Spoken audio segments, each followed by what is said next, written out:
వేరెవరున్న గారు రాజకీయంగా మనకి ఏది మేలోనూ ఊరుస్తుంది, మనకి ఏది లాభం చేస్తే ఆలోచన చేస్తారు. కానీ కాంగ్రెస్ అట్లా కాదు. సోనియా గాంధీ గారు ప్రజల మనోభావాలు, ఆకాంక్షలు, వీళ్ళ ఆత్మ త్యాగాలు, బలిదానాలని చెప్పట్టు నేను వాటిని పరిగణలోకి తీసుకుని ఏదైతున్నదో రాష్ట్రాలు ఏర్పాటు చేశారు. సరే 2014లో మీ అందరి అభిమానంతో నేను ఎమ్మెల్యే గెలిచింది. ఇక రాష్ట్రంలో ఉన్నది ఇక్కడ. మరి అటువంటి గ్రామం, మరి ఈ గ్రామాన్ని ఏదైతుందో ఒక ఆదర్శవంతమైన గ్రామంగా తీర్చిదిద్దాలనే భావన సంకల్పంతో మీకు నందన గారే కానీ, మరి సాహిత్య శంకర్ కానీ, ఎవరైనా కానీ చెప్పండి, ఎవరైనా కానీ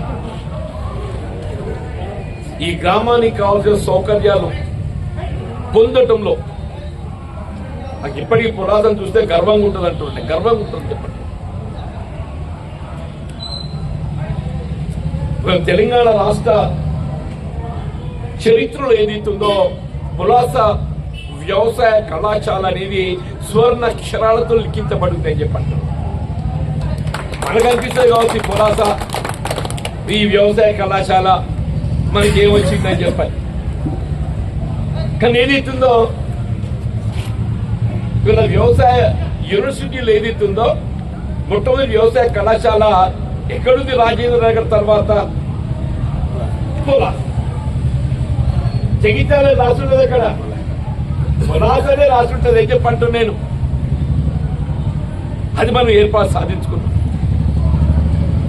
నాకు ఇప్పటికి గుర్తుంది, అప్పుడు రాజశేఖర రెడ్డి గారు ముఖ్యమంత్రి ఉండేది. 2006 ఉప ఎన్నికల్లో నన్ను పోటీ చేయాలని చెప్పని వారు కోరినప్పుడు, సరే నా ప్రాంతంలో ఏదైనా ఒక గుర్తింపు పొందేటువంటి ఒక అభివృద్ధి కార్యక్రమాన్ని చేపట్టాలని చెప్పని నేను జేఎన్టీయూ కళాశాల కోరింది. కూకట్పల్లి తర్వాత ఏదైతుందో ఎక్కడ జేఎన్టీయూ కళాశాల లేదు. కూకట్పల్లి తర్వాత ఏదైతుందో, కూకట్పల్లి అంటే హైదరాబాద్ కేంద్రం, ఎక్కడ జేఎన్టీయూ కళాశాల లేదు. ఫస్ట్ టైం బయటకు వచ్చి ఏర్పాటు చేసింది మన నాచిపల్లి కొండగట్లో జేఎన్టీయూ కళాశాల ఏర్పాటు చేసింది. ఎమ్మెల్యే ఉంటుంది. మళ్ళీ ఏదైతుందో వ్యవసాయ కళాశాల ఏర్పాటుకు వచ్చినప్పుడు మీరన్నీ జీవన్ రెడ్డి చెప్పినట్టు చెప్తున్నారు. మరి మా కోర్టుల సంగతి ఏంటి? బుక్కారం మాకు కూడా కావాలి కదా ప్రాధాన్యత అన్నా. మీరు కోర్టులో బుక్కారానికి ఏదైనా ప్రత్యేకంగా సదుపాయం కల్పించండి. వ్యవసాయ కళాశాల ఏర్పాటు చేయాలంటే స్థానికంగా మౌలిక వసతి సదుపాయాలు, కళాశాల ఏర్పాటు చేయడానికి కావాల్సిన మౌలిక వసతులు సదుపాయాలు ఎక్కడున్నా అక్కడనే ఏర్పాటు చేయగలరు. ఒక కమిటీ వేసారు పరిశీలన, రాజశేఖర్ గారు కమిటీ బేస్ ఏదైతుందో ఆ కమిటీ నివేదికకు అనుగుణంగా వ్యవసాయ కళాశాల ఏర్పాటు చేయడానికి ఏదైతుందో వీళ్ళ పులాస వ్యవసాయ క్షేత్రం మాత్రమే అది సూట్ అవుతుందని చెప్పని రిపోర్ట్ ఇస్తే ఆ నివేదిక అనుగుణంగా ఇక్కడ వ్యవసాయ కళాశాల ఏర్పాటు చేయబడ్డారు. వీళ్ళ పులాస అంత రైతాంగం కాబట్టి లో వోల్టేజ్ అనేది ప్రధానమే మనకు. అప్పుడు ఆ కాలం లోపల టీడీపీ ప్రభుత్వ హయాం లోపల ఏదైతుందో మోటార్లు ఎత్తిన పెట్టుకొని ఊరిగింపులు చేసినాం మనం. నాకు గుర్తుందన్న, మోటార్లు ఎత్తిన పెట్టుకుని ఊరిగింపులు చేసినాం మనం. లో వోల్టేజ్ సమస్య అని చెప్పాను. అంత సమస్య ఉంటుండే, విద్యుత్ భారమైతుండే. రాజశేఖర్ గారు ఉచిత విద్యుత్ కార్యక్రమాన్ని అమలు చేయడంతో పాటుగా రైతాంగాన్ని లో వోల్టేజ్ సమస్య అనేది ఉండకూడదు అనే భావనతోని మన పులాస ఏదైతే సబ్స్టేషన్ ఏర్పాటు చేస్తున్నాం. పులాస 33/11 kV సబ్స్టేషన్ ఏదైతే ఉందో ఈ ప్రాంతంలో అత్యధికంగా రైతాంగం ఉన్నారు కాబట్టి ఏదైతుందో ఇలా మనం సబ్స్టేషన్ ఏర్పాటు చేసుకొని రైతులకు లో వోల్టేజ్ సమస్య ఉండకూడదు అని చెప్పని దాన్ని ఏర్పాటు చేసుకోమని చెప్పాను. అంటే అట్లా చాలా చేసినాం మనం. మన చెల్గలు చేసిన మిత్రుడు రాజేందర్ గారు మన చెల్గలు ఏదైతున్నదో మామిడి పళ్ళ విక్రయ కేంద్రాన్ని ఏర్పాటు చేసుకుని 25 ఎకరాలల్లా. ఎవరు అనుకోలేదు అక్కడ మామిడి పళ్ళ విక్రయ కేంద్రం ఏర్పాటు చేయడం జరుగుతుందని చెప్పాను. సబ్స్టేషన్ ఏర్పాటు చేసుకున్నాం అక్కడ. ఇక్కడ పక్కన తిప్పాలపేటలో చేసుకున్నాం. ఎస్కేఎన్ఆర్ కళాశాల పరిధి లోపల లక్ష్మీపూర్లో చేసుకున్నాం, మోతేలో చేసుకున్నాం, టిఆర్ నగర్లో చేసుకున్నాం. అని నేను ఏమంటున్నా, మా ఆశ్చర్యపోతారే, మన కళ్ళెళ్ళ చేసుకున్నాం, వరంగల్ చేసినాం. నేను అనుకుంటా ఇన్ని సబ్స్టేషన్ ఉన్నటువంటి ఒక ప్రాంతము కొంచెం రాష్ట్రం దగ్గర ఉంటుందని చెప్పి నేను అనుకోలేని చెప్పంటున్నాను. నేను ఒక రైతు కుటుంబంకి వెళ్ళి వచ్చిన కాబట్టి ఈ సబ్స్టేషన్ విద్యుత్ వోల్టేజ్ అనేది లేకుండా చూడటం ప్రధానమైన భావించి నువ్వు ఈ సబ్స్టేషన్ అన్ని ఏర్పాటు చేసుకున్నాను చెప్పంటున్నాను. పులాస సరే, నాకు అదృష్టం అప్పుడు ఆర్ఎండ్బి మంత్రిని అయినాయి. రాజశేఖర రెడ్డి గారు నాకు అవకాశం కల్పించారు. పొలాసరి 4 దిక్కుల రోడ్లు చేసుకున్నాను. 4 దిక్కులు అని చెప్పన్నా. ఇప్పుడు నువ్వు ఏ ఉత్తరంగా రావద్దు, దక్షిణంగా రావద్దు, తూర్పుకి రావద్దు, పడమటికి రావద్దు. వాడు దేశం పేరు వస్తే అది ఇది ఏంటని ఈ రోడ్ ఎక్కడికి వచ్చింది అనుకో, వాళ్ళకి అట్లా వచ్చిందామా రిపోర్ట్ దిక్కులేదు. ఇప్పుడు రిపేర్ దిక్కులేదు అంటున్నా నేను. ఇప్పుడు అప్పుడు కేవలం ధర్మపురి పోయే రోడ్డు ఒకటే రోడ్డు, అది కంక. ఇప్పుడు ఆ వంచ నిర్మాణ సంఘం చెప్పింది అందరిన, ఆ ఉన్న రోడ్డు కూడా కదా ఒకటే ఉండే. ఇవాళ ఏది లక్ష్మీపురిలో రోడ్డు చేసుకున్నాం. తిమ్మాపూర్ రోడ్ అంటారు. తిమ్మాపూర్ రోడ్డుతో దాదాపుగా 3 కిలోమీటర్ల దూరం తగ్గిందా. ఇక్కడికి వెళ్ళి తిమ్మాపూర్ బీసీ రోడ్ ఏర్పాటు చేసుకోవడంతో జగిత్యాల పోవడానికి కొరకు ఆటోలు కిరాయి ఏది ఎత్తుందో మరి వాళ్ళు ఎంత తీసుకుంటారు నాకు తెలియదు. కానీ 3 किलोमीटर तो नजदीक पड़ गए सर. अब मोटरसाइकिल पे जाओ, ऑटो पे जाओ, कैसे भी जाओ, चल के भी जाओ, 3 किलोमीटर नजदीक पड़ गए सर. सही है या नहीं सर? मैं ज्यादा नहीं बोलूं, 3 से 5 किलोमीटर नजदीक पड़ गए बोल रहा हूं मैं. कोई सोच भी नहीं सके अरे तिम्मापुर रघुरामनकोट का रास्ता बनते, ये रास्ता बनने से आप उनको जगिता नजदीक होता बोल के कोई सोचे सर? रोड डालिए.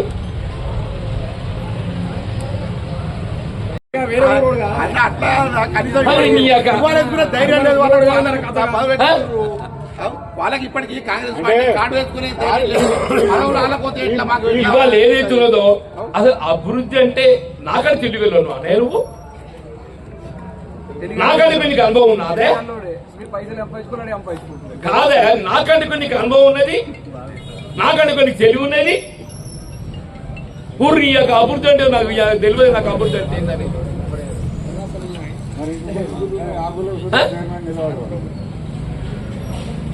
యంగ్ ఇండియా రెసిడెన్షియల్ స్కూల్ చలిగలు పెడుతుంది. ప్రతి నియోజకవర్గంలో స్కూల్ ఆగి మొత్తం రాష్ట్రంలో 119 నియోజకవర్గాలు ఉంటే 119 స్కూళ్ళు. ఒక జైతాలు కాదు అలాంటి చలిగల ప్రాధాన్యత గుర్తించి నేను మెడికల్ కాలేజ్ పెట్టుకోని చెప్పాను. నేను చలిగల ప్రాధాన్యత గుర్తించి మెడికల్ కాలేజ్ పెట్టుకోని చెప్పాను. నేను ఉప్పు పురియాక నేనేదో చెప్తున్నా, నువ్వే నేను చేస్తున్నా, నాకు అర్థం కాదు. మీ చలిగల మీరు అక్కడ గుట్రాజపల్లి ఎక్కడ చూసి నేను ఎక్కడికల్లా యాదుకుని ఇప్పటి కాగితం మీద ఉన్నది.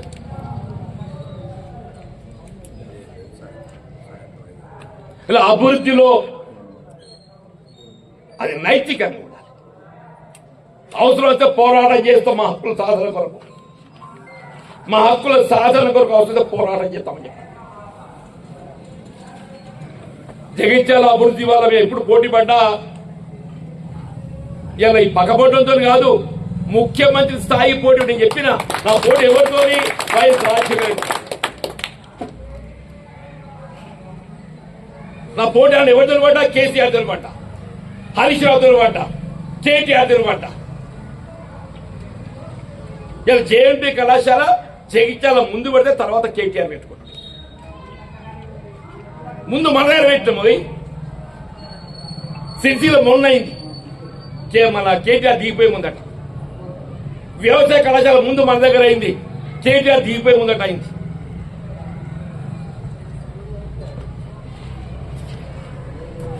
నాక్ శిక్షణ ట్రైనింగ్ సెంటర్ పులివెందులు ఉన్నది అని చెప్పంటే మళ్ళా జగిత్యాల ఉన్నది. నాక్ శిక్షణ ట్రైనింగ్ సెంటర్ ఏదైతుందో పులివెందులు ఉన్నది అంటే మళ్ళా మన దగ్గర ఉంది చెప్పండి. మన పోటీ అనేది ఏదైతుందో ఈ అల్ల తప్పగలతో కాదు. మనం పోటీ పడతాం, ముఖ్యమంత్రి స్థాయితో పోటీ పడతాం. అభివృద్ధిలో మన అభివృద్ధి యొక్క ఆలోచన విధానం చెప్ప ఉడుగులే కదతో లోపల ఇట్లా అంటే ఏంటే ఏం చెప్తావు నాకెవరు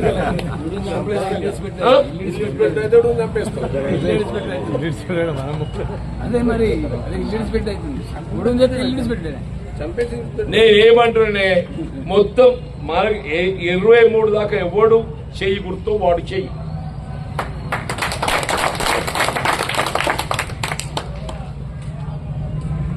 మీరు క్షేత్ర స్థాయిలో నిర్ణయం చేసుకోండి. మీరు ఎవరు నిర్ణయం చేసుకుంటే మీరే అభ్యర్థి. గెలిపించిన బాధ్యత కూడా మళ్ళీ మీదే అంటున్నాను నేను. మీరు నిర్ణయం చేసుకుని మళ్ళీ మా మీద కనుక మీరే గెలిపించుకోవాలి. దండం పెడతారా, కాళ్ళు పట్టుకుంటారా, ఏం పడతారు అనేది మళ్ళీ మీదే చెప్పండి. భవిష్యత్తులో నందన్న ఇలా మనం వెనుకబడ్డామని అనుకోకు దయచేసి. నీ పొలాస కావాల్సిన సౌకర్యాలు ఉన్న పోనప్పుడు ఒర్ర మీద బ్రిడ్జ్ కట్టాలని చెప్పాను, చేస్తుందని చెప్పంటున్నాను. బరాబరి కడితే మీ ఒర్ర మీద బ్రిడ్జ్ కడతాను.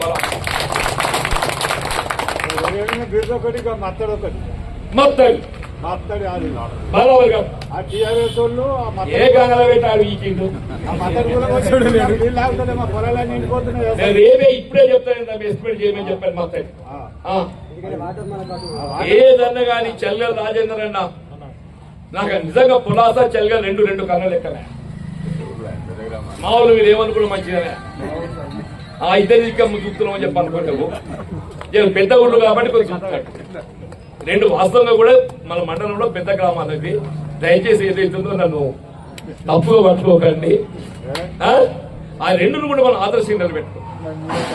వాటిని పట్టుకొని మనం ముందర పోదామంటున్నాం. మీ కూడా తక్కువ చేయలేను. ఎక్కడ ఏ మౌలిక సదుపాయాలు కల్పించే అవకాశం ఉంటుందో అది కల్పిస్తాను నేను. తిమ్మాపూర్ నగరంలో కూడా బైపాస్ ఇచ్చిన, కల్లెల సబ్స్టేషన్ కట్టిన, సోమపల్లికి కాలువ నీళ్లు లేవు అంటే కుట్టం తవ్వి నీళ్లు పట్టుకొని మీరు అనుకున్నారే సోమపల్లి కాలువ నీళ్ళు వస్తాయి. సోమపల్లికి ఏదైతుందో గుట్టం తవ్వి కాలువ పట్టుకొచ్చింది అంటున్నాను నేను. వాళ్ళు అనుకోలే కెనాల్ సోమపల్లి సంగంపల్లి కల్లెల కాలువ నీళ్ళు వస్తాయని చెప్పని అన్నారు రాలేదు. ఇలా గుండెపేట ఉన్నదే నీ అనంతరావు బాగా ఒరేవారనే కానీ నీ గుండెపేట దగ్గర పోవచ్చు. డైవర్షన్ ఇట్లా బస్సులు బంద్ అయితే కావచ్చు కానీ అట్లా బంద్ కాకుండా బ్రిడ్జ్ కట్టింది అంటున్నా. అది అనుకున్నారా మీ ఒరే దగ్గర బ్రిడ్జ్ కట్టాలి? 2 సంవత్సరాల నుంచి చిన్నపిల్ల అట్లా పోతుంది.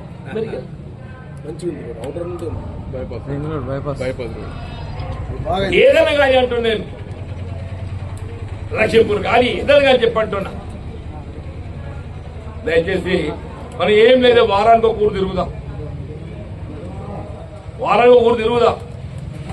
నాకే నౌకరు లేదని చెప్పి నేను పోయి పట్టణంలో వంటలేను. నేను నాకే పదవి ఉన్నా లేకున్నా, హోదా ఉన్నా లేకున్నా ప్రజల మధ్య ఉండడమే నాకు పెద్ద హోదా. అన్నిటికంటే పెద్ద హోదా ప్రజల మధ్యలో ఉండడమే నాకు పెద్ద హోదా అని చెప్పంటున్నాను. మిమ్మల్ని అందరితో కలిసి ఉండడమే నాకు హోదా అంటున్నాను. రేపు స్థానిక సంస్థల ఎన్నికలే కానీ భవిష్యత్తులో ఏ ఎన్నికే కానీ ఈ ఎన్నిక లేకున్నా ప్రజాసేవకు మనకున్న అనుభవంతో జ్ఞానంతో చెప్పంటున్నాను. ఎవరికి ఏ ఆపద వచ్చినా కానీ నిలబడి పనిచేయడం మన బాధ్యత, కర్తవ్యం చెప్పండి.